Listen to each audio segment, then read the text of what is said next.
नमो अरिहन्ताणं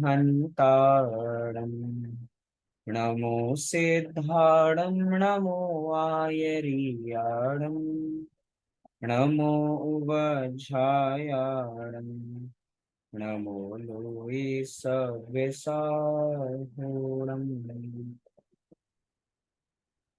मैं ज्ञानानंद स्वभावी हूँ। मैं ज्ञानानंद स्वभावी हूँ। मैं हूँ अपने में स्वयं पूर्ण, पर की मुझ में कुछ गंध नहीं। मैं अरस अरूपी अस्पर्शी, पर से कुछ भी संबंध नहीं। मैं रंग राग से भिन्न, भेद से भी मैं भिन्न निराला हूँ। मैं हूँ अखंड चैतन्य पिंड, निज रस में रमने वाला हूँ। मैं ही मेरा करता धरता, मुझ में पर का कुछ काम नहीं। मैं मुझ में रहने वाला हूँ, पर में मेरा विश्राम नहीं। मैं शुद्ध बुद्ध अविरुद्ध एक, पर परिणति से अप्रभावी हूँ। आत्मानुभूति से प्राप्त तत्व, मैं ज्ञानानंद स्वभावी। मैं ज्ञानानंद स्वभावी हूँ। मैं ज्ञानानंद स्वभावी हूँ। इस प्रकार हमने यहाँ पर मैं ज्ञानानंद स्वभावी हूँ का पाठ पूर्ण किया। आशा है आप सभी की परीक्षा अच्छी गई होगी। कल की 8 से 9 की हमारे 3 पाठों की परीक्षा है। बाकी सब कक्षाओं की परीक्षा पहले हो चुकी थी, हमारी ही बस बाद में हुई है। वो हमने देखा कि बाद में लिखा था कि रिजल्ट 2 साल पहले आएगा, वो करेक्शन उसके अंदर बराबर करनी है। आपको रिजल्ट जल्द बराबर बता दिया जाएगा। आज हमें एक नए पाठ में प्रवेश बराबर करना है। बहुत ही सुंदर पाठ है। एक पार्ट हमने पहले भी पढ़ा था, उससे कंसल्टेड है, बहुत सारी चीजें उससे मिलती जुलती बराबर आएंगी। हमने एक थोड़े समय पहले एक पार्ट पढ़ा था, सबसे पहला पार्ट था 14 गुणस्थान। सभी को याद होगा, हमने प्रारंभ भी उसी से बराबर किया। सर जी। सर मुझे ये पूछना था कि गुणस्थान के रिलेटेड ऐसा कोई चार्ट या ऐसा कुछ होता है क्या? बिकॉज उसमें इतनी सारी चीजें, वो मतलब ऐसा तो है नहीं अपन रोज रिवाइज करने वाले उसको। और हम्म। जब भी उसको लेके बैठते हैं ऐसा लगता है कि अपन भूल चुके हैं सब कुछ। अच्छा। तो मतलब ऐसा ऐसा कोई चार्ट स्पेशली आपके पास हो तो मतलब अपन उसको देखिए तो अपन को रिकॉल हो जाए कि हाँ ये पहला गुणस्थान है, इसमें ये होता है, तो फिर एक बार। उसका भी चार्ट है, अगर मेरे पास मुझे मिल जाएगा तो मैं आपको शेयर कर दूंगा। चार्ट है उसका ओके भी सर। अंदर। ये सर मैंने मतलब, मेरी बात है तो मैंने पढ़ा था 2-3 बार चैप्टर, लेकिन फिर भी उसमें जो ऐसे लाइन टू लाइन वर्ड्स हैं वो भी मैं भूल गई थी लिखने में, राइट गलत कर दिया वो भी। सूक्ष्म चीजें है ना उसके अंदर, इसीलिए करना नियोग को कहा जाता है कि सूक्ष्म केवल ज्ञान गम्य। इसमें बुद्धि को बड़ा सूक्ष्म करना पड़ता है एक एक वर्ड के लिए। एक चार्ट है मेरे पास, जहां तक मिल गया तो मैं मुझे आप सबके ग्रुप में फॉरवर्ड कर दूंगा। उसी पार्ट ओके से सर। रिलेटेड एक चैप्टर एक आज हमें यहाँ पे प्रारंभ करना है, जिसका नाम है पंचम गुणस्थान वर्ती श्रावक की 11 प्रतिमाएं। बहुत सुंदर पाठ है। हम सभी 14 गुणस्थान पढ़कर आए हैं, उसमें से 5वां गुणस्थान का नाम हम सभी को पता होगा। क्या है 5वें गुणस्थान का नाम, कोई बताना चाहेगा? देश विरत। देश विरत मतलब एक देश, जिसको हम दूसरे शब्दों में कह सकते हैं संयमा संयम। जिसको हम दूसरों और भी तरीके से चीजें, जैसे संयम असंयम, विरता विरत, ऐसे शब्दों से भी जिसको कहा जा सकता है, ऐसा पंचम गुणस्थान। उसी पंचम गुणस्थान की बातें हम यहाँ पे बराबर करेंगे। जैसे कोई भी एक कक्षा बराबर होती है, तो एक कक्षा में सभी विद्यार्थी टॉप नहीं होते, सभी विद्यार्थी लास्ट नहीं होते। हर कैटेगरी के लोग एक क्लास में बराबर पाए जाते हैं। ऐसे ही प्रत्येक गुणस्थान में अलग अलग कैटेगरी के लोग बराबर रहते हैं, जीव रहते हैं। मतलब कि हमने इस चीज को अलग अलग तरीकों से बांट रखा है। कैसे बांट रखा है? हमने सबसे पहले दिन देखा था कि देखा जाए तो गुणस्थान अनंत होते हैं, लेकिन हमने मोटा मोटा उनको 14 बांट दिया। ऐसे ही यहाँ पे पंचम गुणस्थान वर्ती जीव भी बहुत सारे होते हैं, लेकिन हमने उनको 11 की कैटेगरी में बराबर बांटा है। 11 की कैटेगरी में कैसे बांटा है? अर्थात उनके भावों के हिसाब से बराबर बांटा है, उनकी वीतरागता के हिसाब से बराबर बैठा बांटा है बराबर, कि कैसे कैसे चीजें आगे बढ़ती जाएंगी तो हमारी शुद्धि बढ़ती जाएगी, शुद्धि बढ़ती जाएगी तो वीतरागता बढ़ती जाएगी, वीतरागता बढ़ती जाएगी तो बाहर में जो हमारा व्यवहार है वो भी चेंज धीरे धीरे होता जाएगा। मतलब बहुत सारी चीजें हम एक साथ यहाँ पे बराबर देखने वाले हैं। हम आज पढ़ेंगे पंचम गुणस्थान वर्ती श्रावक। इससे पाठ के नाम से ही स्पष्ट बराबर हो जाता है, पंचम गुणस्थान वर्ती कभी भी मुनिराज नहीं होंगे, श्रावक ही होंगे। ये वैसे तो हम सारी बातें गुणस्थान के पाठ में देखकर आए हैं मोटा मोटा, लेकिन अभी हम यहाँ पे पंचम गुणस्थान को डिटेल में थोड़ा समझेंगे 11 प्रतिमाओं के माध्यम से। एक प्रश्न हो सकता है, 11 प्रतिमाएं, ये प्रतिमा क्या है? प्रतिमा तो आज तक हमने भगवान की प्रतिमा सुनी है कि भगवान की प्रतिमा है, किसी की पुतला बना दिया जाता है तो उसको भी प्रतिमा कहा जाता है।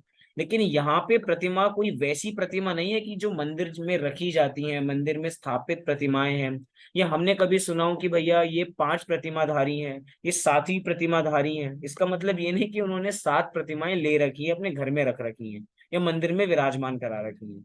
प्रतिमाएं मतलब भावों के अनुसार 11 सीढ़ियां बराबर हैं उसी पंचम गुणस्थान की, रहेंगी पंचम गुण स्थान में ही, लेकिन उसके बावजूद भी 11 अलग अलग सीढ़ियां, 11 अलग अलग सोपान, स्टेप्स बराबर इसको हम कह सकते हैं। क्रमशः ही ये विषय प्रारंभ होता है, जैसे जैसे एक एक चढ़ते जाते हैं ऐसे ही हम 11वीं प्रतिमा तक बराबर पहुंच जाते हैं।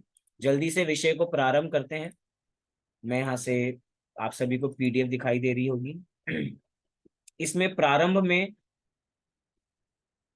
कविवर पंडित बनारसी दास जी का परिचय है। ये आप सभी के लिए होमवर्क है कि आप सभी पंडित बनारसी दास जी का परिचय स्वयं बराबर पढ़ेंगे। पिछली कक्षा में भी हमने आचार्य कुंद कुंद देव का परिचय स्वयं पढ़ने को कहा था, आशा है आपने पढ़ा होगा। ऐसे ही पंडित बनारसी दास जी का भी सामान्य परिचय है कि कौन है पंडित बनारसी दास जी। उनकी वास्तव में अगर जीवन के बारे में देखा जाए तो आपको पता लगेगा कितनी विषमताओं के साथ उनका जीवन बराबर भरा हुआ है। आगरा के रहने वाले थे, थोड़ा संक्षेप में बात करें तो आगरा के रहने वाले थे। एक एक करते करते जैसे हर समय आघात होते रहे। उनके कुल मिला के 9 पुत्र थे, मतलब 9 पुत्र पुत्रियां मिलाकर पूरे 9 बच्चे थे। 9 के 9 बच्चे नहीं रहे, उनकी पत्नी नहीं रही, उसके बावजूद भी अपना आत्मबल नहीं खोया और अपने में बने रहे। अपने में बने रहे, पहले श्रृंगार रस में खूब रचनाएं बराबर किया करते थे, लेकिन थोड़ा अध्यात्म देखा, अध्यात्म से प्रेम हुआ, तो अपनी जितनी रचनाएं उन्होंने लिखी थी सभी की सभी गोमती नदी में बहा दी। हम एक पंक्तियां कुछ लिखते हैं तो उस पे नाम लिख के अपने पास हमेशा संभाल कर रखते हैं, कभी उसको फेंकते नहीं है। हमें याद कीजिए, हमारे स्कूल की डिग्रीज भी सब कुछ संभाल के, फर्स्ट क्लास की, सेकंड क्लास की, थर्ड क्लास की, ये भी चीजें आज तक हमने संभाल के रख रखी हैं। और सोचो जिसने पूरा ग्रंथ लिखा हो श्रृंगार रस का, कि भैया आप श्रृंगार में आनंद नहीं है, जो रस अध्यात्म में है, इसकी वजह से सारी रचनाएं उन्होंने बराबर फेंकी। और फिर तो अध्यात्म की ओर ऐसी प्रेरणा बराबर पाई कि नाटक समय सार की उन्होंने रचना की। वही नाटक समय सार जिसके अंदर पूरे अध्यात्म की बात उन्होंने बराबर पढ़ी। मूल में तो समय सार ग्रंथ नहीं मिला था, लेकिन जो उसकी कलश टीका थी, कलश टीका के माध्यम से पंडित बनारसी दास जी ने नाटक समय सार की रचना बराबर की थी। बाकी परिचय आप वहां से बराबर प्राप्त कर सकते हैं जो यहाँ पे बराबर दिया है। अभी सीधा हम अपने विषय पे बराबर आते हैं। पंचम गुणस्थान वर्ती श्रावक और उसकी 11 प्रतिमा। यहाँ से मैं ही पढ़ता हूँ कुछ विषय, उसके बाद आप लोगों से क्रमशः एक एक विषय पढ़वाएंगे। आचार्य उमा स्वामी का वाक्य है कि सम्यक दर्शन ज्ञान चारित्राणी मोक्ष मार्ग। सम्यक दर्शन, सम्यक ज्ञान एवं सम्यक चारित्र, इन तीनों की एकता ही मोक्ष मार्ग है। सम्यक दर्शन प्राप्त जीव की श्रद्धा, अर्थात प्रतीति तो सम्यक हो गई है, तदनुसार ज्ञान भी सम्यक हो गया है, तथा स्वरूप में आंशिक स्थिरता प्रकट हो जाने से मोक्ष मार्ग का आरंभ भी हो गया है, किंतु मात्र उतनी ही स्वरूप स्थिरता चारित्र संज्ञा प्राप्त नहीं करती। इस कारण उस जीव को चतुर्थ गुणस्थान वर्ती अव्रति श्रावक कहा गया है। यहाँ पे चौथे गुणस्थान की परिभाषा भी हमें देखने को मिली कि यहाँ पर जीव को सम्यक दर्शन भी है, सम्यक ज्ञान भी है, लेकिन अभी चारित्र ऐसा नहीं है कि हम उसको कहें कि वो व्रति है। चारित्र तो है, लेकिन अभी स्वरूपाचरण चारित्र है। कौन सा चारित्र है? स्वरूपाचरण चारित्र। अब ये भी चारित्र है, लेकिन ये ऐसा चारित्र है जो बाहर में नहीं दिखाई देता।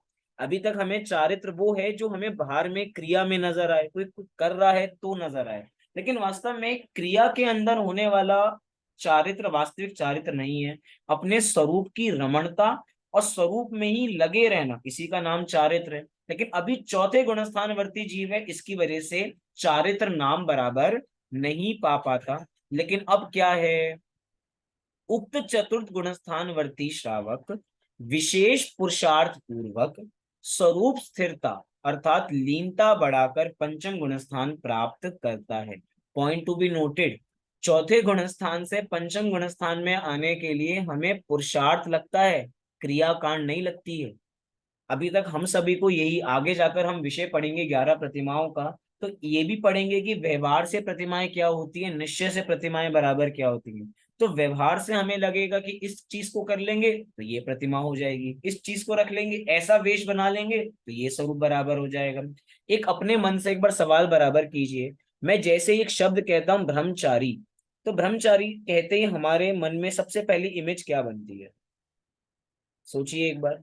कोई सफेद वस्त्र में होंगे, क्या इमेज बनती है? बताइए। हाँ, सफेद वस्त्र में रहेंगे, धोती कुर्ता पहनते होंगे। धोती कुर्ता पहनते होंगे, सबसे अच्छी तरह बोलते होंगे, काम की बात करते होंगे, व्यापार तो बिल्कुल करते ही नहीं होंगे, ज्यादा घर में राग प्रपंच ही नहीं होगा, ऐसे ही बराबर मन में कि एक समय भोजन करते होंगे। हमने मन में, अपने ही मन में कुछ ना कुछ एक इमेज बना रखी है, और उस इमेज पे जो खरा उतरता है हम उसको ब्रह्मचारी का सर्टिफिकेट दे देते हैं। और जो उस हमारे पैरामीटर्स पे जो हमने अपने दिमाग में बना रखे हैं, अगर कोई उस पैरामीटर्स पे खरा नहीं उतरता तो हम उसे व्यभिचारी घोषित कर देते हैं। लेकिन विचार करना, हमारे पैरामीटर्स कहीं काम नहीं आते। हम कह रहे हैं कि जैन शास्त्र में जो पैरामीटर्स लिखे हैं, अगर उसके अनुसार कार्य हो रहा है तो वो ब्रह्मचारी है, और उसके अनुसार कार्य नहीं हो रहा तो वो ब्रह्मचारी नहीं है। लेकिन हम यहाँ पे कह रहे हैं कि चौथे गुणस्थान से पंचम गुणस्थान में आने के लिए कुछ काम नहीं करना बाहर में, अपने अंतरंग में काम करना है, अर्थात पुरुषार्थ बढ़ाना है।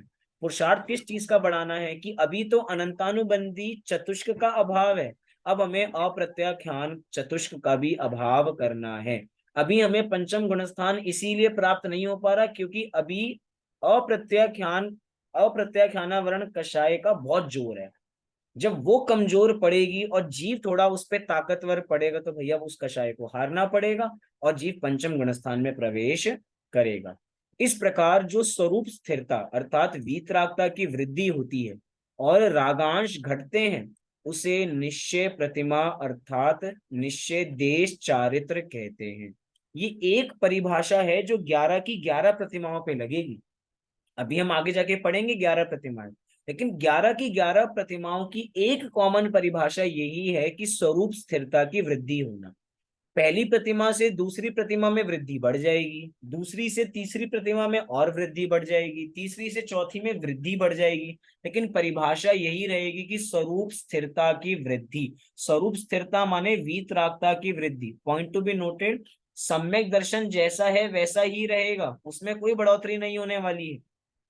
क्यों नहीं होने वाली है सम्यक दर्शन में? अरे जैसी श्रद्धा चौथे गुणस्थान वर्ती को होती है, वैसी ही श्रद्धा सिद्धों की होती है। यूं कहूं कि सिद्धों की श्रद्धा के समान ही चौथे गुणस्थान वर्ती जीव की श्रद्धा है। श्रद्धा में घटती बढ़नी नहीं होती है। घटना बढ़ना कहाँ है? घटना बढ़ना चारित्र में है, क्योंकि कमजोरी कहाँ है? कमजोरी चारित्र में है। इसीलिए इसी चीज की वृद्धि होगी।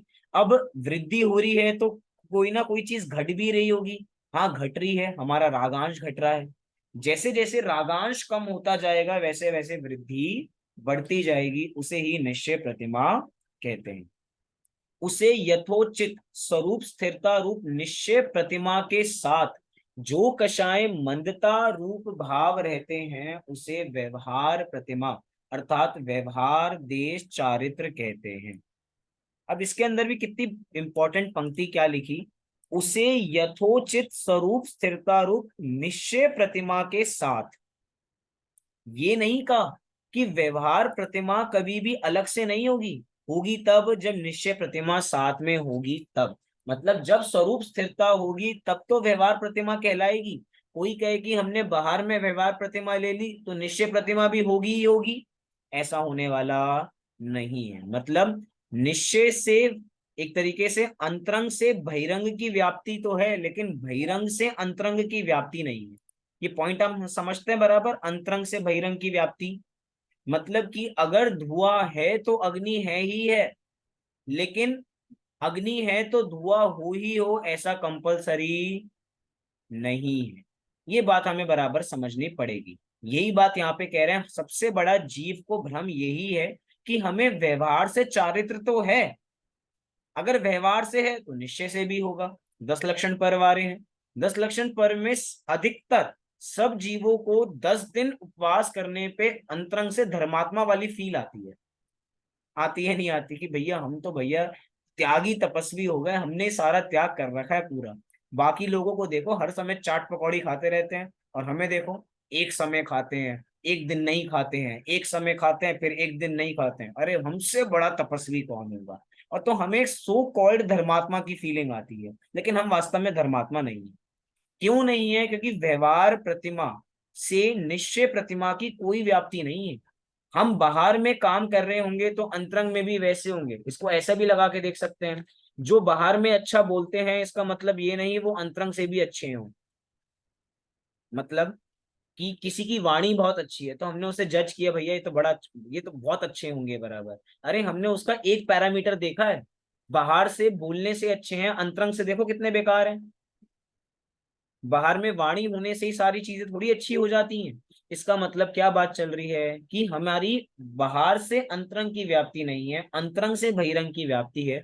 अगर वीतरागता होगी तो बाहर में चारित्र ऑटोमेटिक होगा, लेकिन बाहर में चारित्र रख के निश्चय से चारित्र हो ऐसी कोई गारंटी इस चीज की बराबर नहीं है, और ना ऐसा भ्रम इस जीव को पालना चाहिए। इसीलिए लिख दिया कि निश्चय प्रतिमा के साथ, अलग से नहीं, निश्चय प्रतिमा के साथ जो कषाय मंदता रूप भाव रहते हैं वह व्यवहार प्रतिमा अर्थात व्यवहार देश चारित्र है।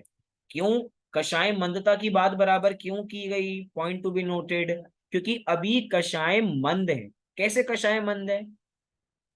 अभी पंचम गुणस्थान में अनंतानुबंधी कषाय का अभाव है और अप्रत्याख्याना वर्ण कषाय का अभाव है। सही बात है? हाँ जी कि ना जी? ये तो बात सही है ना। पंचम गुणस्थान में 2 कषाय चौकड़ी का अभाव है। नीलम जी दूसरी कषाय चौकड़ी का भी तो अभाव होगा, अनंतानुबंधी का भी अभाव है और अप्रत्याख्यान का भी अभाव है। और उदय किसका है? प्रत्याख्यान। प्रत्याख्यान का उदय है।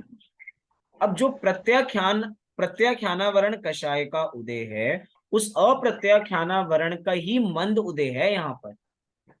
हो सकता है तीव्र उदय भी हो, ऐसा नहीं कह रहे कि तीव्र उदय नहीं होगा, लेकिन कषाय की मंदता है क्योंकि 2 का तो अभाव कर दिया। लेकिन अब पंचम गुणस्थान में उदय है, कषाय तो है, ऐसा तो नहीं है कषाय नहीं है, लेकिन कषाय की भी मंदता में ही काम होगा, तीव्रता में काम नहीं हो सकता। मतलब कि बाहर में चारित्र कोई भी जीव पालेगा तो उसको भी बाहर में बहुत विनम्र होना पड़ेगा, नम्र होना पड़ेगा, झुकना पड़ेगा। मतलब कि डाउन टू अर्थ होना पड़ेगा। हर समय कॉलर ऊपर करके चलेंगे तो भैया वो चारित्र भी प्रकट नहीं होने वाला। कषायों की मंदता वहां पे हर समय बराबर चाहिए। इसीलिए जो कषाय मंदता रूप भाव रखते हैं, अब उसी कषाय की मंदता में जो चारित्र पलता है उसे व्यवहार प्रतिमा कहते हैं। कषाय की मंदता हुई और बाहर में चारित्र हुआ। आगे यही कह रहे हैं कि उसके साथ ही तदनुकूल बाह्य प्रवृत्ति होती है। किसके साथ? फिर मुझे बताए इसका मतलब, उसके साथ मतलब किसके साथ?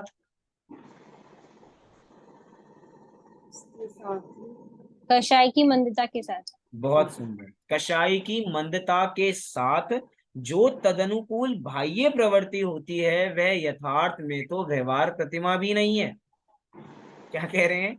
जो बाहर में बाह्य प्रवृत्ति है यथार्थ में वह व्यवहार प्रतिमा भी नहीं है, लेकिन उपर्युक्त कषाय मंदता के साथ तदनुकूल ही बाह्य प्रवृत्ति होती है, अतः उसको भी व्यवहार से प्रतिमा कहा जाता है। मतलब बाह्य प्रवृत्ति को व्यवहार से प्रतिमा कहा जा रहा है, वास्तव में तो कषाय की मंदता ही प्रतिमा है।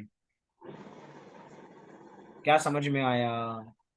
कषाय की मंदता को ही व्यवहार से प्रतिमा कहा, लेकिन उस व्यवहार प्रतिमा जो कषाय की मंदता है उसके साथ जो बाह्य प्रवृत्ति होती है उसको भी उस कषाय मंदता की वजह से व्यवहार प्रतिमा की संज्ञा दे दी जाती है। वास्तव में वो वैसी चीज नहीं है। जैसे कि एग्जाम्पल, मैं नानी के घर गया और सारा मेरा पानी मिला।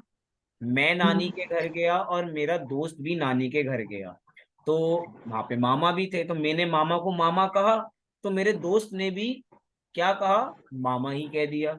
दोस्त, एक और दोस्त आ गया, उस दोस्त ने भी मामा कह दिया। मामा मेरे थे, थोड़ी देर में जगत मामा बन गए, जो आए उसको मामा मामा मामा, सब मामा मामा बुलाने लग गए। देखा जाए तो वास्तव में मामा किसके हैं? मामा मेरे हैं, लेकिन व्यवहार में उनको मामा कहा जाएगा। वास्तव में मामा नहीं है उनके, मामा तो उनके कोई और होंगे, लेकिन मात्र कहने के लिए, दिखाने के लिए ऐसे प्रयोग बराबर किए जाते हैं। ऐसी कह रहे हैं बाह्य प्रवृत्ति का नाम वास्तव में व्यवहार प्रतिमा नहीं है, लेकिन कषाय की मंदता है, और कषाय की मंदता के होने पर ऑटोमेटिक बाहर में हमें बाह्य प्रवृत्ति दिखाई देती है, तो हम कह देते हैं भैया ये व्यवहार प्रतिमा है। सबसे बड़ी बात है, हमें कषाय की मंदता दिखती नहीं है। निश्चय प्रतिमा तो हमें दिखाई देती नहीं है, और कषाय की मंदता भी हमें दिखाई नहीं देती। हमें दिखाई देती है बाहर का आचरण, और उसी बाहर के आचरण से हम जज करते हैं कि भैया सामने वाला व्यक्ति कैसा है। यही बात है ना। हमें दूसरों के गुण या अवगुण क्या पता, हम तो उसके आचरण देख के ही पहचानते हैं कि हमारे घर पे कोई आया और भैया उसके बच्चे ने हमारे पैर छुए थे, तो भैया वो उनका बच्चा तो बहुत संस्कारी है। आया और सबके एक साथ पैर छुए, सबसे अच्छी तरह बातें की, सबको पानी पिलाया, तो हमारे मन में क्या परसेप्शन बनी उस बच्चे के लिए? संस्कारी है, बहुत संस्कारी है। मतलब, और अपने घर पे कुछ काम नहीं करता, अपने घर पे गाली गलौज करता है। ये तो कहने पे जबरदस्ती, अभी अभी गाड़ी के उतरने से पहले उसको समझा दिया था कि भैया रिश्तेदारों के घर जा रहे हैं, थोड़ी तमीज दिखाना, चाहे उसके बाद तुम कुछ भी करना। लेकिन सामने वाले ने क्या समझा? अरे भैया बड़ा संस्कारी है, बहुत संस्कारी है, लेकिन वास्तव में संस्कारी नहीं है। मतलब ये मात्र बाह्य आचरण है, बाह्य आचरण से कभी भी व्यक्ति को जज नहीं किया जा सकता। लेकिन क्या करें, हमारे पास कोई और दूसरा चारा नहीं है। हम पहचाने कैसे? तो पहचानने के चिन्ह में बाह्य प्रवृत्ति को भी व्यवहार प्रतिमा बराबर कहा जाता है। ऐसा हमें यहाँ पे समझना चाहिए। निज त्रिकाल ज्ञायक स्वभाव के अनुभव एवं लीनता बिना अकेली कषायों की मंदता व तदनुकूल बाह्य क्रिया प्रतिमा नहीं है।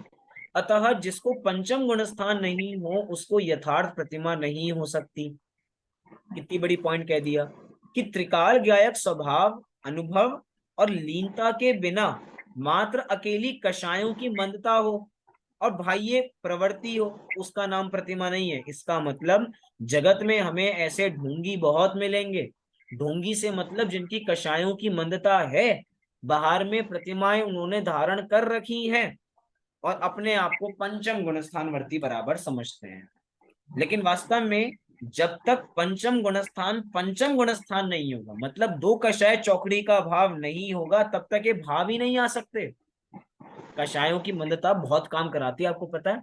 अभी आप कभी आपने डिटेल में छठा सातवां गुणस्थान पढ़ा हो, तो हमारे मुनिराज भी चार प्रकार के होते हैं। प्रथम गुणस्थानवर्ती द्रव्यलिंगी मुनिराज, चौथे गुणस्थानवर्ती, पंचम गुणस्थानवर्ती, छठे सातवें गुणस्थानवर्ती मुनिराज। सोचो, पहले गुणस्थान में भी द्रव्यलिंगी मुनिराज होते हैं, और ऐसे द्रव्यलिंगी मुनिराज होते हैं कि उनकी आंखों में आप लाल मिर्च डाल दें तो भी आंख के पोरे लाल नहीं होंगे। उनके ऊपर कितनी वेदना करें, उनके ऊपर कितने ही उपसर्ग करें उसके बावजूद भी डिगेंगे नहीं, लेकिन उसके बावजूद भी हो सकते हैं वो मिथ्या दृष्टि में। क्या कहा? मतलब बाहर में कषायों की मंदता से बाहर में आचरण अच्छा रख लिया, 28 मूल गुण पालन कर लिए, और ऐसा आचरण है कि भैया आप कोई मिस्टेक ही नहीं निकाल सकते सामने वाले व्यक्ति में। हमें वास्तव में किसी में मिस्टेक निकालनी नहीं है, हमारी दृष्टि कभी मिस्टेक निकालने की होनी भी नहीं चाहिए। समझने के विषय से बात बराबर कह रहा हूं कि हमने कहा समझने के लिए बस ये बात है कि हम गलती निकालने की कोशिश करें, निकलेगी नहीं। कषायों की मंदता है, आचरण भी अनुकूल है, लेकिन गुणस्थान अभी पहला ही है। सोचो ऐसा भी हो सकता है। अरे हमारे साथ नहीं होता क्या? हमने ही अपने जीवन में कितने नियम ले रखे हैं ऐसे जो हमारी भूमिका के अनुसार होते नहीं है, लेकिन कषायों की मंदता से होते हैं। ऐसे हम कितने जैनियों को जानते होंगे जिन्होंने रात्रि भोजन का त्याग कर रखा है। रात्रि भोजन मतलब सब कुछ, वो कुछ फलहारी भी नहीं चलेगी रात्रि भोजन में, जिन्होंने पानी का भी त्याग कर रखा है। ऐसे कितने, हमें आप भी ऐसे कुछ जैनियों को जानते होंगे, मैं भी जानता हूँ, आप लोग भी जानते होंगे। तो भैया हम समझते हैं कि भैया थोड़ा हाई लेवल, हाई क्लास, लेकिन हो सकता है भैया हाई क्लास नहीं है, वो कषायों की मंदता से बाहर में दिखाई दे रहा है, लेकिन वास्तव में, और कभी कभार अपनी कषायों को पुष्ट करने के लिए भी ऐसा आचरण किया जाता है कि भैया क्या करें, जगत में स्टेटस बन गया हमारा, ऊंचा करना तो नहीं चाहते, लेकिन अब नीचा काम करेंगे तो लोग हमें क्या कहेंगे, इसीलिए अब तो पालन करना पड़ता है, चाहते नहीं है, करना पड़ रहा है। ऐसे लोग बहुत मिलेंगे। अब छोड़ दिया तो छोड़ दिया, लेकिन मन तो नहीं था, ऐसे लोग बहुत मिलेंगे। मतलब हम बाहर में आचरण बहुत अच्छा रख लेंगे, लोगों को, अब जगत में हमें तपस्वी दिखाई नहीं देते क्या? हम जैनियों की बात ना करें, हम अजैनियों की चलो बात करें। अजैनियों में ऐसे कितने तपस्वी हैं जो कितने कितने दिन का उपवास करते हैं, अपने इंद्रियों को कंट्रोल रखते हैं, हिमालय पे जाके तपस्या करते हैं, कम से कम वस्त्र वो भी पहनते हैं, मतलब इंद्रियों पे कंट्रोल तो उनके भी है कषायों की मंदता के कारण, लेकिन वो मिथ्या दृष्टि है, वो सम्यक दृष्टि नहीं है। हम यहाँ पे कह रहे हैं कि पंचम गुण स्थान जब तक नहीं होगा तब तक ना निश्चय प्रतिमा है ना व्यवहार प्रतिमा है। सम्यक दर्शन पूर्वक आत्मा के ज्ञायक स्वरूप में पंचम गुणस्थान योग्य स्थिरता ही यथार्थ देश चारित्र है, और वही निश्चय से प्रतिमा है। निश्चय से प्रतिमा कब होगी? जब सम्यक दर्शन होगा, और सम्यक दर्शन होने के बाद भी पंचम गुण स्थान होगा। अच्छा ये बताओ, कोई जीव चौथे गुण स्थान में है, तो बोलो चौथे गुण स्थान में सम्यक दर्शन है या नहीं है? सम्यक है ज्ञान है या नहीं है? है सम्यक चारित्र है या है, नहीं है? है। और सबसे बड़ी बात आपको बताऊं, पंचम गुण स्थान में जो प्रतिमाएं धारण की जाएंगी उसकी तैयारी चौथे गुण स्थान में ही होगी। कितने लोग पकड़े इस बात को? जो तैयारी पुरुषार्थ। होगी, मतलब कौन सी तैयारी, मैं निश्चय की बात नहीं कर रहा, मैं व्यवहार प्रतिमा की बात कर रहा हूँ।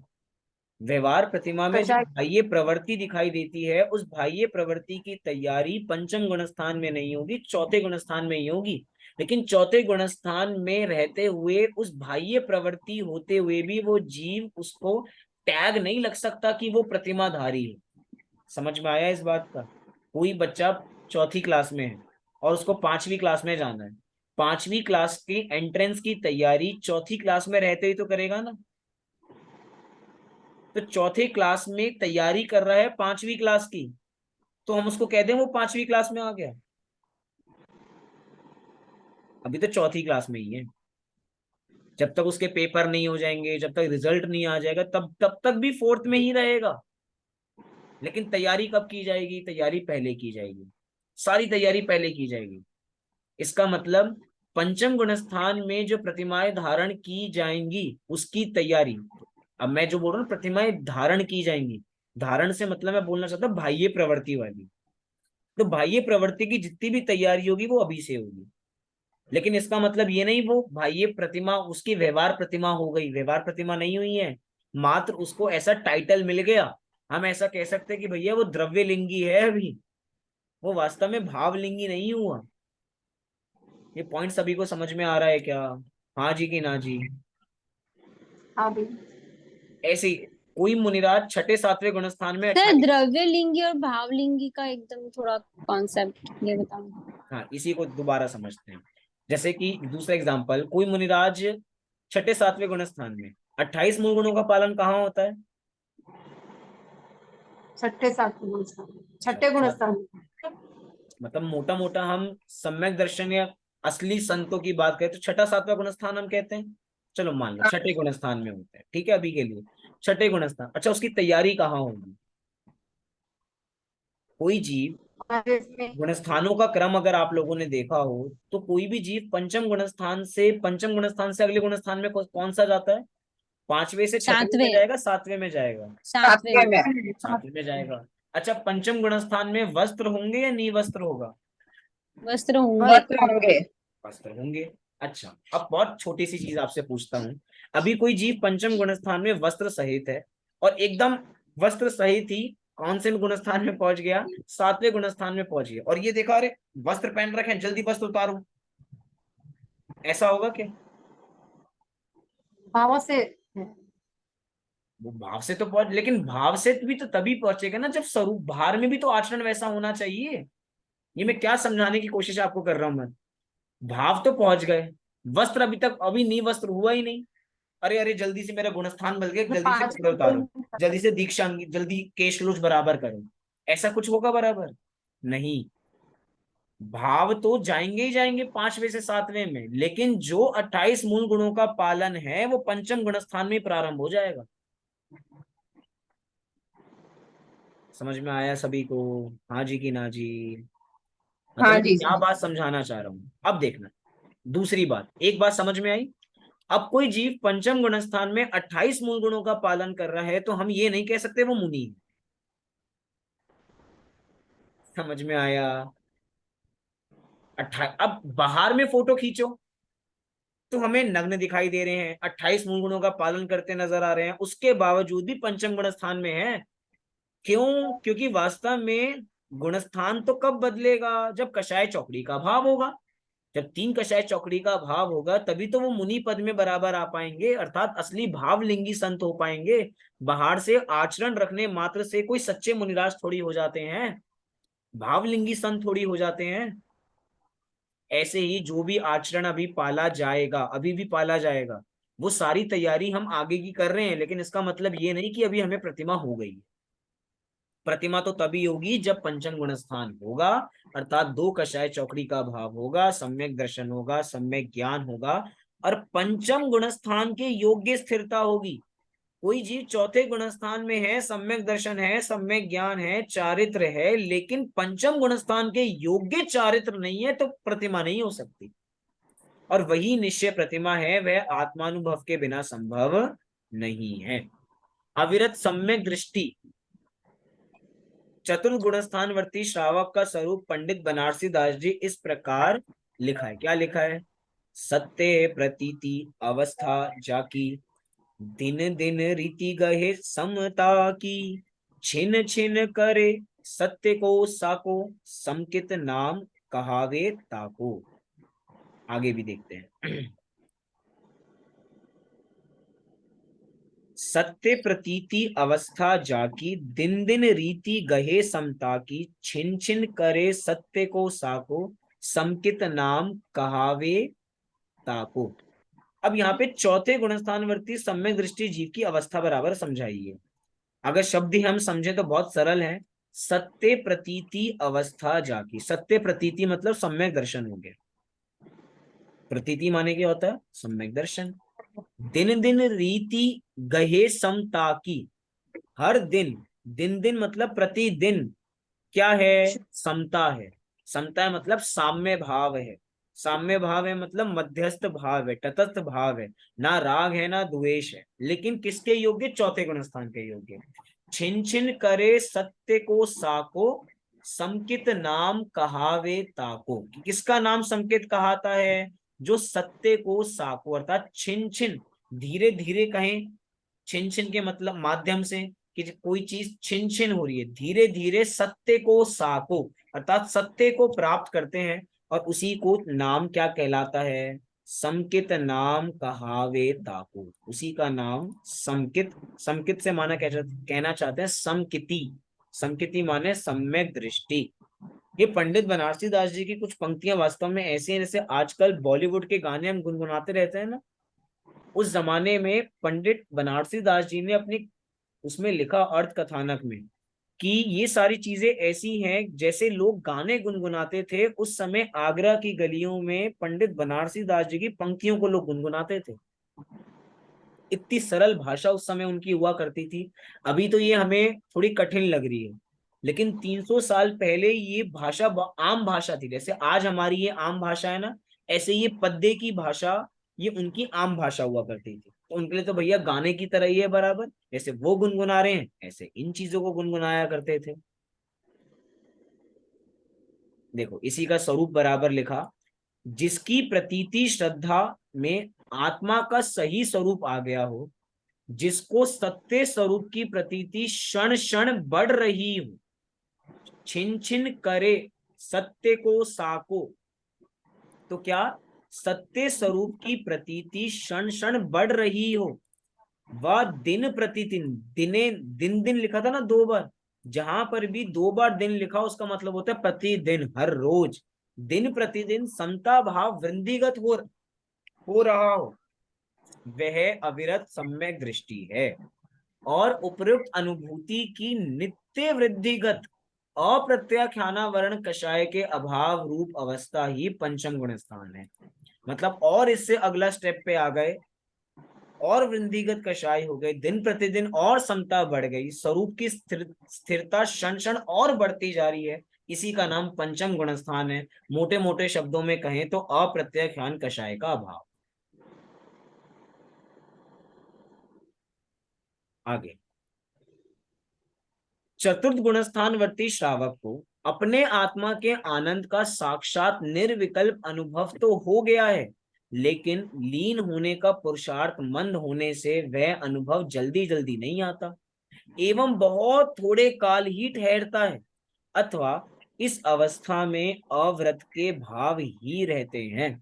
मतलब कहा जाता है कि अगर कोई सम्यक दृष्टि जीव दोबारा 6 महीने में सम्यक दर्शन को प्राप्त, मतलब सम्यक दर्शन की अनुभूति ना करे, तो उसका सम्यक दर्शन चला जाता है। और ऐसे ही कोई पंचम गुणस्थानवर्ती जीव है, अगर उसने विद इन 15 डेज दोबारा से आत्मा की अनुभूति नहीं की, तो उसका सम्यक दर्शन चला जाता है। मतलब कि हमने सम्यक दर्शन से मतलब वो शुद्धोपयोग, शुद्धोपयोग का मतलब हम सभी को पहले मैंने स्पष्ट कर रखा है, शुद्धोपयोग और शुद्ध परिणति। याद है कि किसी को शुद्धोपयोग और शुद्ध परिणति, एक उदाहरण दिया था, किसी को याद है उदाहरण क्या था वो? मोबाइल का। मोबाइल का उदाहरण क्या? मोबाइल में जितना जितना वो है उस उतनी बताइए शुद्ध परिणति रहते हैं। थोड़ा अच्छी तरह से, जिनको याद नहीं है उनको याद आ जाएगा, बताइए अच्छी तरह एक बार। मतलब मोबाइल में जितना जितना डेटा है भैया उतनी शुद्ध परिणति रहेगी। अच्छा, समझ में आया सभी को? आपको तो विषय क्लियर है, लेकिन अभी वो शब्द नहीं आ पाए बराबर, एक्सप्रेस आप ही नहीं हो पाया। समझेंगे। बात बिल्कुल सही है, मोबाइल का उदाहरण हमने लिया था। हमने मोबाइल 100% चार्ज कर रखा है, 100% चार्ज कर रखा है, तो है वो शुद्धोपयोग।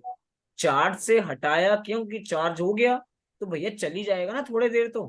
कितनी देर चल जाते हैं हम सबके फोन चार्ज करके?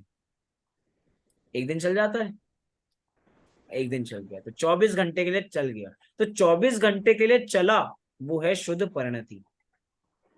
लेकिन जब बैटरी डाउन होगी तो क्या करेंगे? फिर चार्ज पे लगाएंगे। रिचार्ज करेंगे।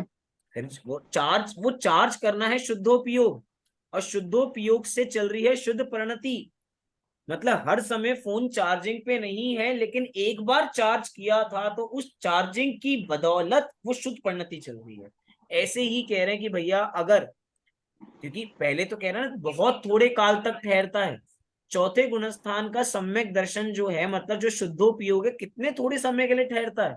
और अगर 6 महीने में, ज्यादा से ज्यादा समय की बात चल रही है ये, ज्यादा से ज्यादा अगर दोबारा 6 महीने में के पीरियड में दोबारा उसने वो शुद्धोपयोग नहीं लिया, तो सम्यक दर्शन चला जाएगा। ऐसी पंचम गुणस्थान में ज्यादा से ज्यादा अगर 15 दिन में उसने दोबारा शुद्धोपयोग नहीं किया अर्थात अपनी आत्मा में नहीं गया, तो उसका फिर सम्यक दर्शन चला जाएगा। इसीलिए देखो आत्मा चौथे, में तो मतलब आत्मा में ऐसे अपने आप जाते हैं या फिर मतलब उसके लिए उपयोग लगाते हैं? हर चीज के लिए उपयोग लगता है, यहाँ पे उसी की तो पुरुषार्थ की बात चल रही है। चौथे गुणस्थान से पंचम गुणस्थान में आए हैं तो उसी पुरुषार्थ से ही तो आए हैं। वो 6 महीने का टाइम पीरियड 15 दिन कैसे रह गया? पुरुषार्थ से। जीव को बारंबार आत्मा में जाने का पुरुषार्थ करना पड़ता है, ये नहीं कि हो जाएगा। देखो एक बात होती है सहजता की, आदरणीय दादा ने एक पाठ चलाया था सहजता का। सहजता अपनी जगह है। अब ये मत कहना सहजता हर काम सहज, अरे हमें पता है हर काम सहज होता है। जो सहज होता है ना वो भवितव्यता होनहार है। लेकिन 5 समवायों के अंदर एक समवाय का नाम है पुरुषार्थ। पंडित टोडरमल जी ने 9वें अधिकार में एक विषय लिखा, पुरुषार्थ से ही मोक्ष प्राप्ति, हेडिंग है उस टॉपिक की। वहां पे ये नहीं लिखा कि भवितव्यता से मोक्ष प्राप्ति, होनहार से मोक्ष प्राप्ति, होनी होगी तो तब हो जाएगी मोक्ष प्राप्ति, मन नहीं कर रहा जब होगी तब हो जाएगी मोक्ष प्राप्ति, ये नहीं। क्या? पुरुषार्थ से मोक्ष प्राप्ति, मतलब इसमें जीव को पुरुषार्थ करना पड़ता है। हम बैठे बिठाए सहजता, देखा जाए तो वास्तव में जब होना होगा तभी होगा, सही बात है। लेकिन ऐसे काम भी नहीं चलेगा हाथ पे हाथ धर के बैठ जाएं। देखा जाए तो देखो क्या है कि हमारी ना जिनवाणी अनेकांत में ही है।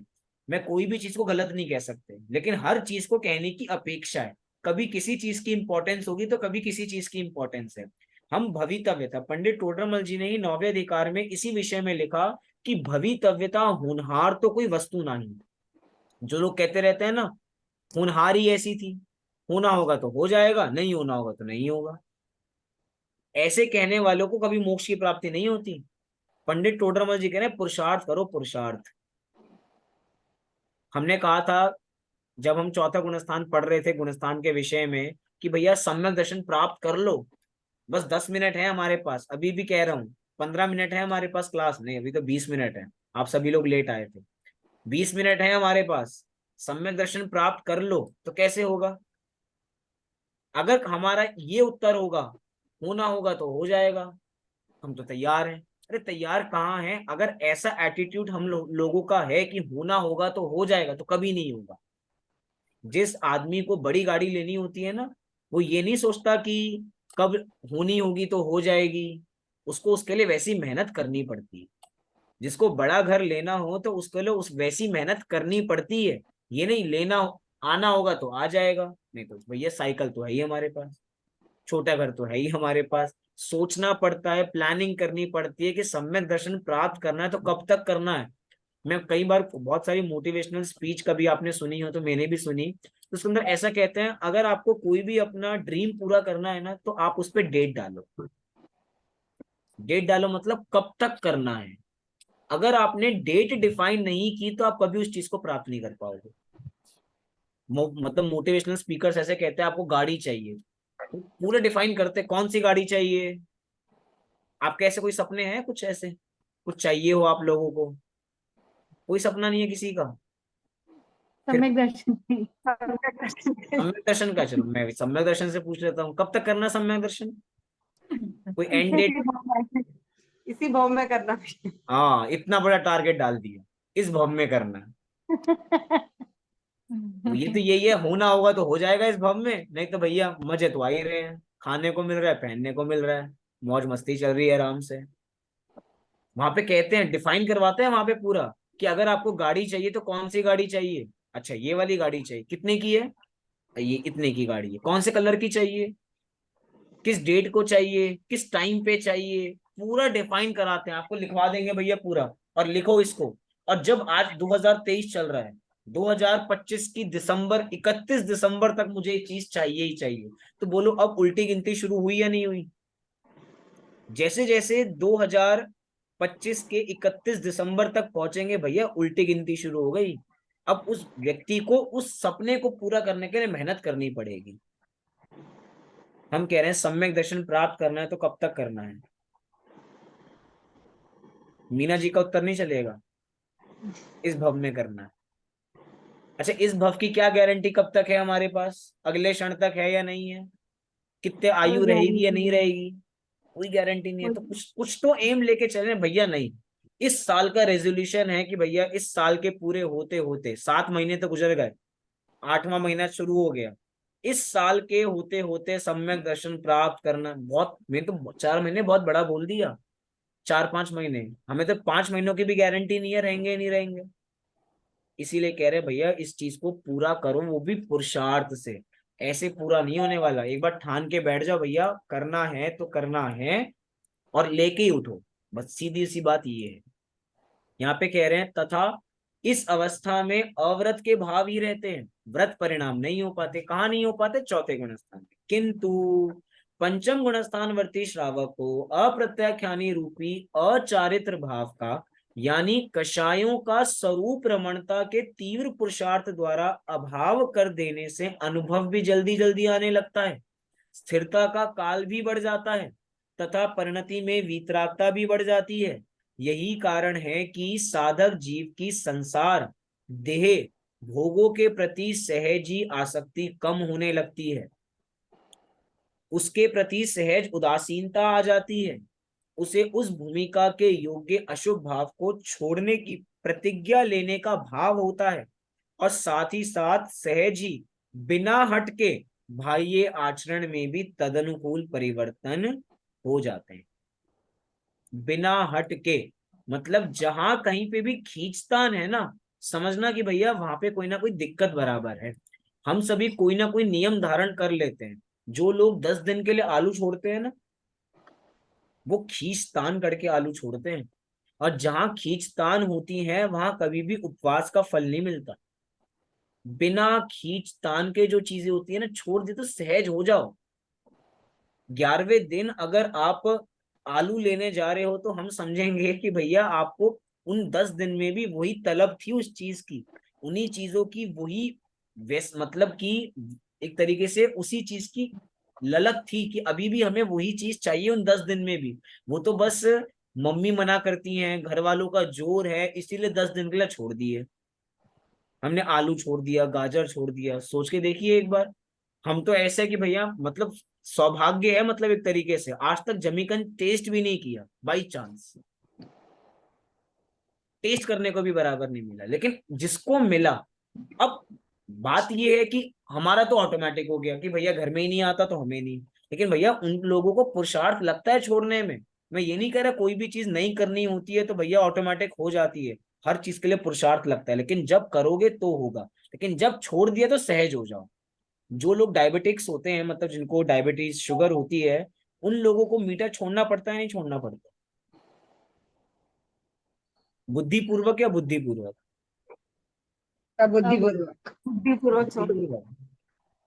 वास्तव में तो बुद्धि तो हर समय मीठे में ही पड़ी बुद्धिपूर्वक। रहती है, हाँ। पर छोड़ उनके कहाँ अंदर पाते हैं। परिणति तो होती है कि मेरा जब रोग मिट जाएगा तो मैं खाऊंगा ऐसे। आपको पता है यही जीव का सबसे बड़ा भ्रम है, मतलब इस साइकोलॉजिकल गेम है हम सभी का।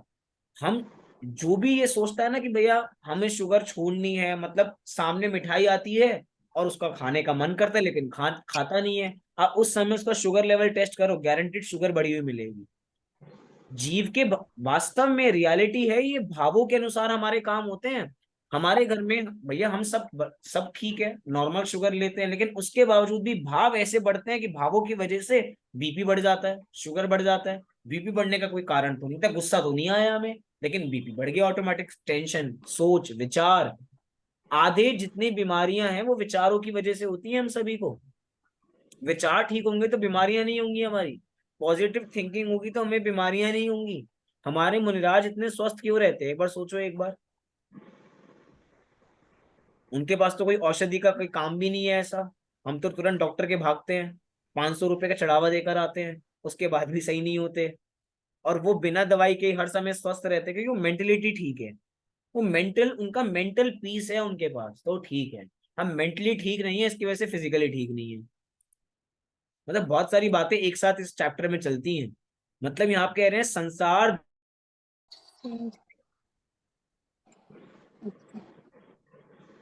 एक सेकंड।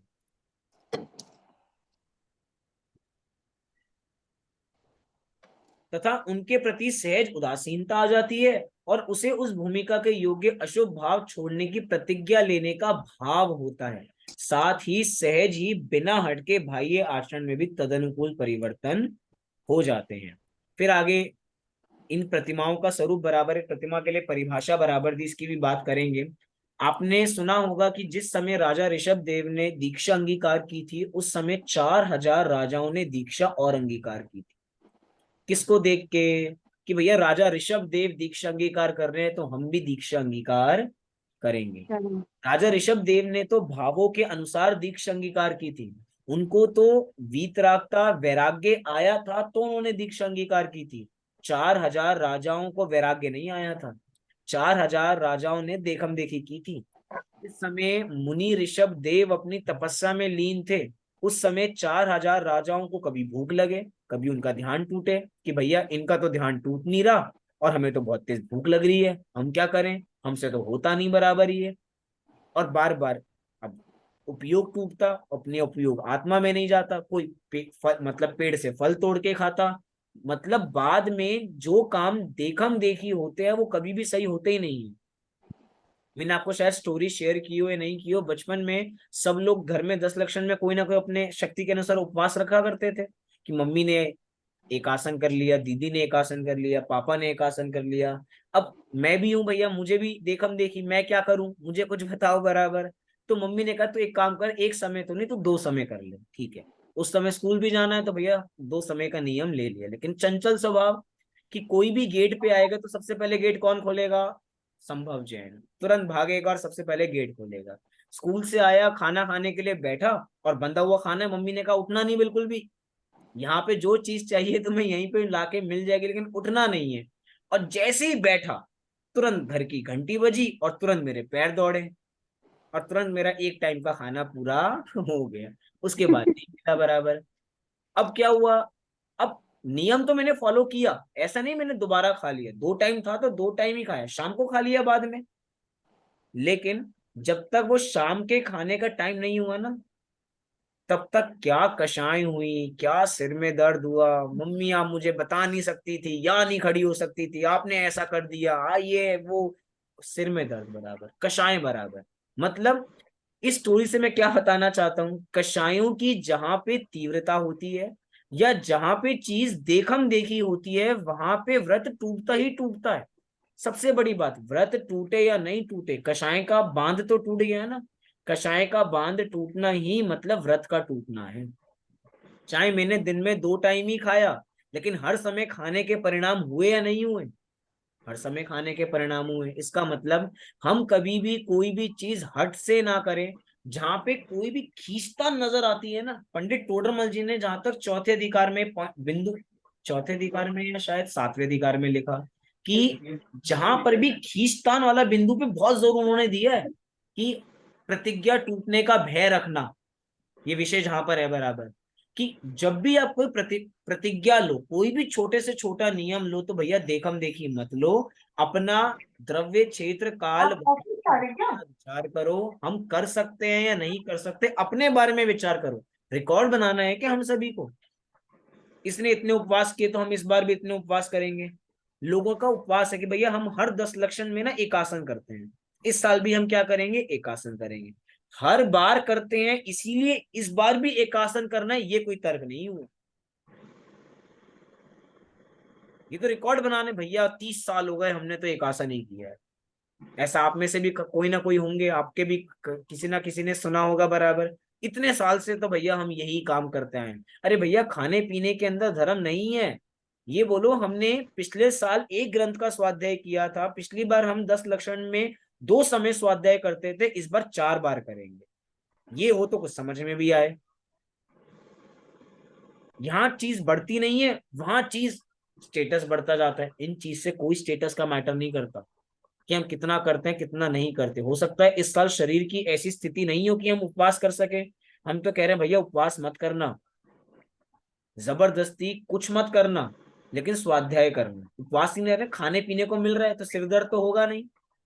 तो सिर दर्द नहीं होगा तो क्या करना, उस समय को कहाँ लगाना, स्वाध्याय में लगाना। ऐसे कई लोग हैं जो 10-10 दिन के उपवास, हम एक बार मतलब राजस्थान में सीख टोकर टोकर के पास एक गांव में 10 लक्षण में गए थे 3 साल पहले। अब 3 साल पहले वहां पे चले तो गए, वहां पे एक 10 दिन मतलब 10 दिन एक बाबूजी ने उपवास बराबर किया था, लेकिन 10 के 10 दिन वो प्रवचन में नहीं आए। 10वें दिन दो लोग एक के कंधे पे दूसरे के कंधे पे हाथ डाल के उनको कोई मंदिर पे दर्शन कराने लेकर आ रहा है कि भैया बाबूजी से अब चला नहीं जा रहा, क्योंकि 10 दिन के उपवास हो गए, ना उन्होंने स्वाध्याय किया, बस खटिया पे पड़े रहे। और खटिया पे पड़े रहे और क्या किया उन्होंने, 10 दिन का उपवास किया, तो उनको मेडल दिया गया वहां पे उन बाबूजी को। और जिन महिलाओं ने वहां पे बैठ के स्वाध्याय किया, जो 3 समय स्वाध्याय में आए थे, उनको कोई पूछने वाला नहीं है। अरे भैया स्वाध्याय परम तपा, स्वाध्याय ही परम तप है। 12 तपों में 10वें नंबर का तप है। अनशन अवमौदर्य वृत्ति परिसंख्यान रस परित्याग, ये तो बहिरंग तप है। बहिरंग तप से अंतरंग तप कितने बड़े होते हैं, एक तप से दूसरा तप और बड़ा। स्वाध्याय 10वें नंबर का तप है, मतलब अनशन से स्वाध्याय 10 गुना बड़ा तप है। तो भैया कुछ करो ना करो, स्वाध्याय करना। पॉइंट टू बी नोटेड, ऐसा मत समझना मैं उपवास की महिमा कम कर रहा हूं, लेकिन उपवास सभी करना, लेकिन अपने भूमिका को देखते हुए करना। मेरे जैसा हादसा मत करना। मेरे जैसा करेंगे तो भैया बाद में कषाय होंगी, पछताएंगे, कुछ हाथ में मिलने वाला नहीं है। स्वाध्याय तो कहीं से कहीं नहीं होगा, इसीलिए हम उस चीज को बराबर पहचाने। देखो इसको पढ़ते हैं, उसके बाद अपनी बात को पूर्ण करेंगे। एक श्लोक लिखा पंडित बनारसी दास जी ने, क्या है, संयम अंश जग्यो जहां भोग रुचि परिणाम, उदय प्रतिज्ञा को भयो प्रतिमाता को नाम। प्रतिमा की परिभाषा, संयम अंश जग्यो जहां, जहां संयम का अंश जाग गया। पॉइंट टू बी नोटेड, चौथे गुणस्थान में संयम का अंश नहीं जागा, वहां पे अविरत है, लेकिन पंचम गुणस्थान में संयम अंश जग्यो जहां भोग अरुचि परिणाम। भोगों के प्रति अरुचि, ऊपर भी यहाँ पे लिखा था कि साधक जीव की संसार देह और भोगों के प्रति सहज ही आसक्ति कम हो जाती है, अर्थात भोगों के प्रति अरुचि ऑटोमेटिक कम होगी जब ऐसी भूमिका होगी। उस बिना भूमिका के ऑटोमेटिक भोगों के प्रति रुचि कम होने वाली। यहाँ पे भोग से पंच इंद्रिय ले लेना, कषाय ले लेना, सबके अंदर उते उदय प्रतिज्ञा को भयो प्रतिमा ताको नाम। उते उदय, उदय किस चीज का, मतलब कहना चाहते हैं ये उदय प्रतिज्ञा का तब आएगा जब दो कषाय चौकड़ी का अभाव होगा, तब प्रतिमा बराबर कहलाएगी। प्रतिमा ताको नहीं, उसके बिना प्रतिमा होने वाली नहीं है। उपयुक्त साधक की अंतरंग शुद्धि व बाह्य दशा किस किस प्रतिमा में कितनी कितनी बढ़ती जाती है, उसी को आचार्यों ने 11 दर्जों अर्थात प्रतिमाओं में विभाजित करके समझाया है। एवं अंतरंग शुद्ध दशा को ज्ञान धारा व साथ रहने वाले शुभाशुभ भावों को कर्म धारा कहा है। पॉइंट टू बी नोटेड, बहुत इंपॉर्टेंट विषय है। जीव की दो धाराएं, पहली ज्ञान धारा और कर्म धारा। किसे कहते हैं ज्ञान धारा, तो यहाँ पे कहा अंतरंग शुद्ध दशा को तो कहा ज्ञान धारा, और उसी अंतरंग शुद्ध दशा के साथ, ये सात शब्द बहुत इंपॉर्टेंट है, उसी के साथ रहने वाले शुभाशुभ भावों को कर्म धारा कहा है। मतलब यहाँ पे शुभाशुभ भाव भी रहेंगे, क्योंकि भैया जितनी कषाएं हैं उस कषाय के अनुसार वैसे भाव तो होंगे ही होंगे, शुभाशुभ रूप, तो उसको कर्म धारा का, और अंतरंग शुद्ध दशा को ज्ञान धारा बराबर कहा है। साधक जीव पने स्वरूप स्थिरता की वृद्धि का पुरुषार्थ करता है, उसके अनुसार उसको वीतरागता की वृद्धि हो जाती है। कुसुम जी आपका पॉइंट, पुरुषार्थ करता है, उसके अनुसार उसको वीतरागता की वृद्धि होती जाती है। साथ ही कुछ रागांश भी विद्यमान रहते हैं। रागांश इसलिए विद्यमान रहते हैं कि भैया जितनी वीतरागता बढ़ेगी उतनी ही तो कषाय, उतने ही तो राग के अंश जाएंगे, और जितनी वीतरागता नहीं हुई उतने राग के अंश रहते हैं। तदनुकूल बाह्य क्रियाएं होती हैं, उन्हें व्यवहार चारित्र कहा जाता है। यहाँ तक आज का विषय हम यहाँ तक बराबर देखते हैं। कल से सारा विषय हम यहाँ पे प्रारंभ करेंगे, पहली प्रतिमा, दूसरी प्रतिमा, तीसरी प्रतिमा, आपसे धीरे धीरे विषय बराबर एक एक प्रतिमा देखते जाएंगे और उसका विषय बराबर देखते जाएंगे। अभी आपका कोई प्रश्न हो तो आप मेरे से बराबर पूछ सकते हैं, नहीं तो अभी की बात का हम यहीं पे विराम देते हैं। भैया पुरुषार्थ कैसे करना चाहिए? पुरुषार्थ कैसे करना चाहिए? अब पुरुषार्थ कैसे करना चाहिए, अब इसका मार्ग जाता है स्वाध्याय से, और इसका कोई दूसरा उपाय नहीं है। जब तक हम स्वाध्याय नहीं बढ़ाएंगे, स्वाध्याय का मतलब पहले भी सुनना स्वाध्याय होगा, लेकिन वास्तव में उतना हम सुनने से नहीं सीख पाते हैं जितना हम पढ़ने से सीखते हैं। आप स्वयमेव एक ग्रंथ अपने घर पे लगाएं, मंदिर जी में लगाएं, जब भी दर्शन करने जाएं, और नियम बांधें कि भैया हम इसी ग्रंथ को रोज मंदिर में आधा घंटा 15 मिनट जितना भी समय बराबर बांधें, लेकिन नियम पूर्वक बांधें। घर में अगर शादी है, अब बोलो उस ग्रंथ को पढ़े या नहीं पढ़े, नियम है ना, किसी भी समय पढ़ो लेकिन 15 मिनट पढ़ो। समय बांधो मत, इसी समय पढ़ेंगे नहीं तो नहीं पढ़ेंगे, समय बांधा। कौन से ग्रंथ, क्या? ऐसे कौन से ग्रंथ से चालू करना चाहिए? किसी भी ग्रंथ से शुरू करो, लेकिन श्रद्धा से शुरू करो कि इसको पढ़ के सम्यक दर्शन होगा। मतलब हमको क्या जो समझ में आया है वैसे, मतलब ऐसे कौन सा ग्रंथ है ये? देखो, हम एक पाठ पढ़ा था हमने, शास्त्रों के अर्थ करने की पद्धति।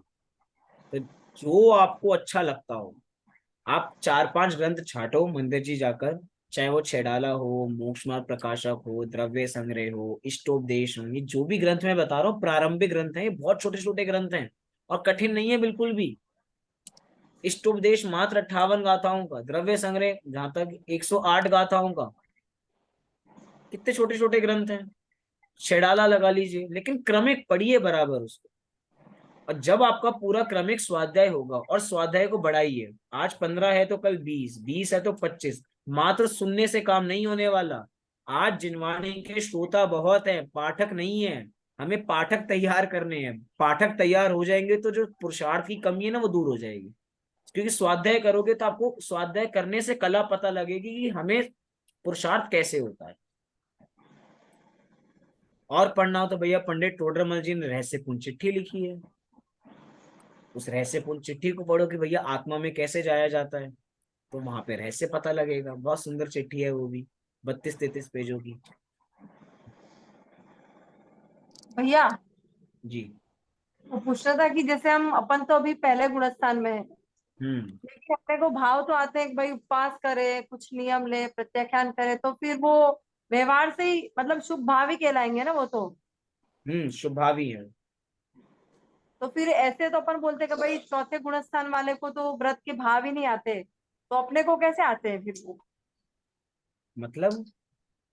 मतलब जैसे चौथे गुणस्थान वाला अविरति है, तो जी। उनको व्रत करने के भाव भी नहीं आ रहे हैं, हम्म। तो फिर अपन तो अभी पहले गुणस्थान में है, फिर अपने को तो ऐसे भाव कैसे आते हैं फिर? अपने को कैसे भाव आते हैं, कितना बढ़िया प्रश्न है।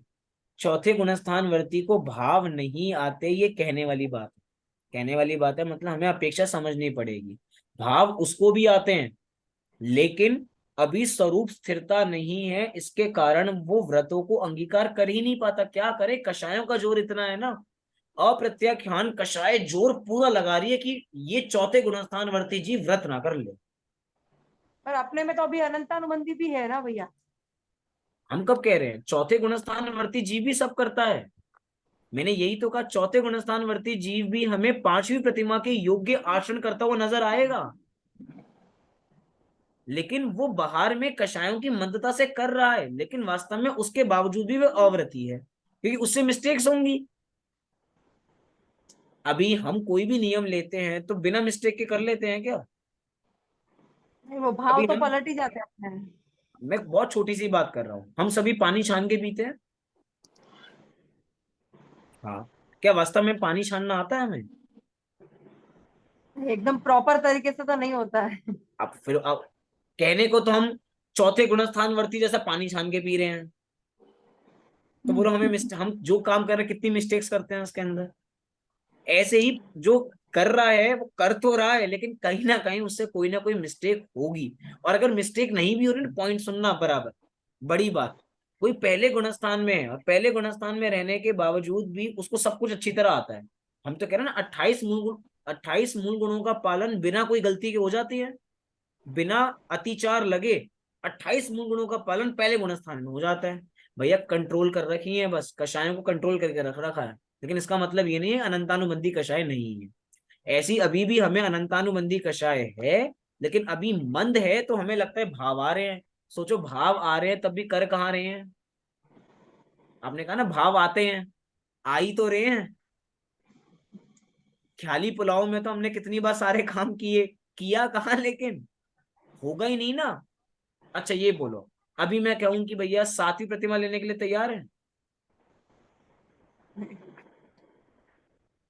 अच्छा रात्रि भोजन छोड़ने के लिए तैयार है? अच्छा रात का पानी छोड़ने के लिए तैयार है? पानी की तो छूट रहती है भैया। हाँ पानी छूट तो कहाँ कहाँ लिखा छूट रहती है? नहीं मतलब हम अपन रखते हैं ऐसे, छूट लिखा नहीं पर अपन ऐसे रखते हैं। अपन रखते हैं, ये अपन रखने वाली जिनवाणी नहीं है ना। लेकिन अब भाव तो है, कर पा रहे हैं, छोड़ पा रहे हैं पानी? तो बोलो भाव, तो इसका मतलब भाव भी नहीं है। आपने पहले कहा ना भाव है, भाव भी धोखा है, बस धोखा 1 घंटा पढ़ लेते हैं तो लगता है भाव आ गए, ऊपर ऊपर का वैराग्य है बस ये।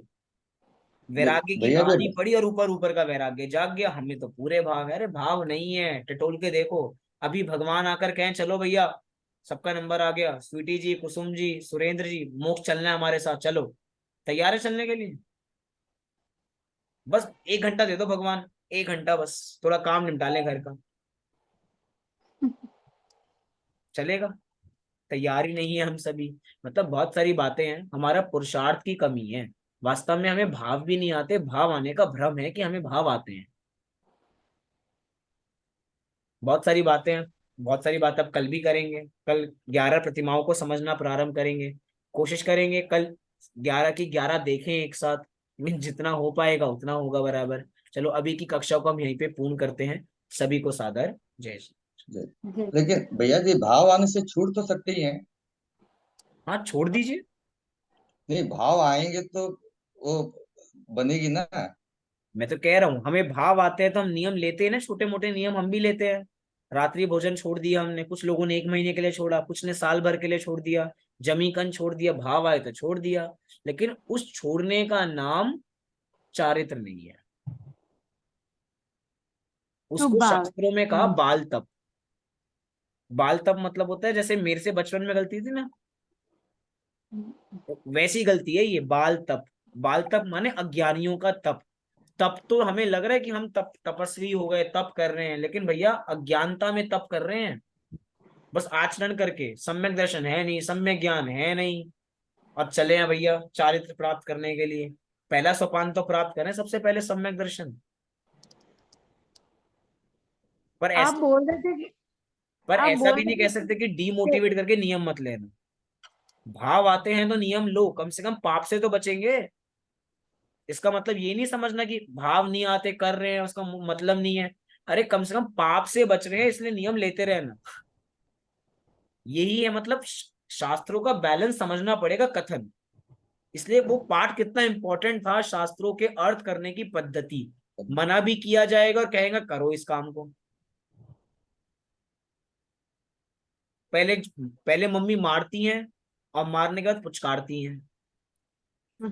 ये ऐसी चीज है, जिनवाणी पहले मारेगी, तुम तो बाल तपो, बाल तपस्वी हो, फिर कहेगी भैया कुछ तो कर लो, नहीं करोगे तो कहाँ जाओगे, नरक जाना है क्या?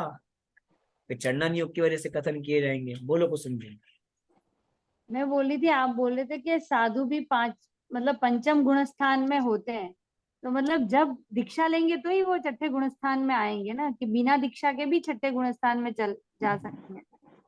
गुणस्थान भावों की अपेक्षा तो 5वें से 7वें में जाया जाता है। पर सातवें में जब 28 मूल गुणों का पालन करेंगे तो वो दीक्षा लेंगे तो ही जाएंगे ना सातवें में। तो दीक्षा तो उन्होंने 5वें में ले ली ना। अच्छा। यही बात तो हम स्पष्ट कर रहे हैं कि तैयारी तो पहले ही होती है।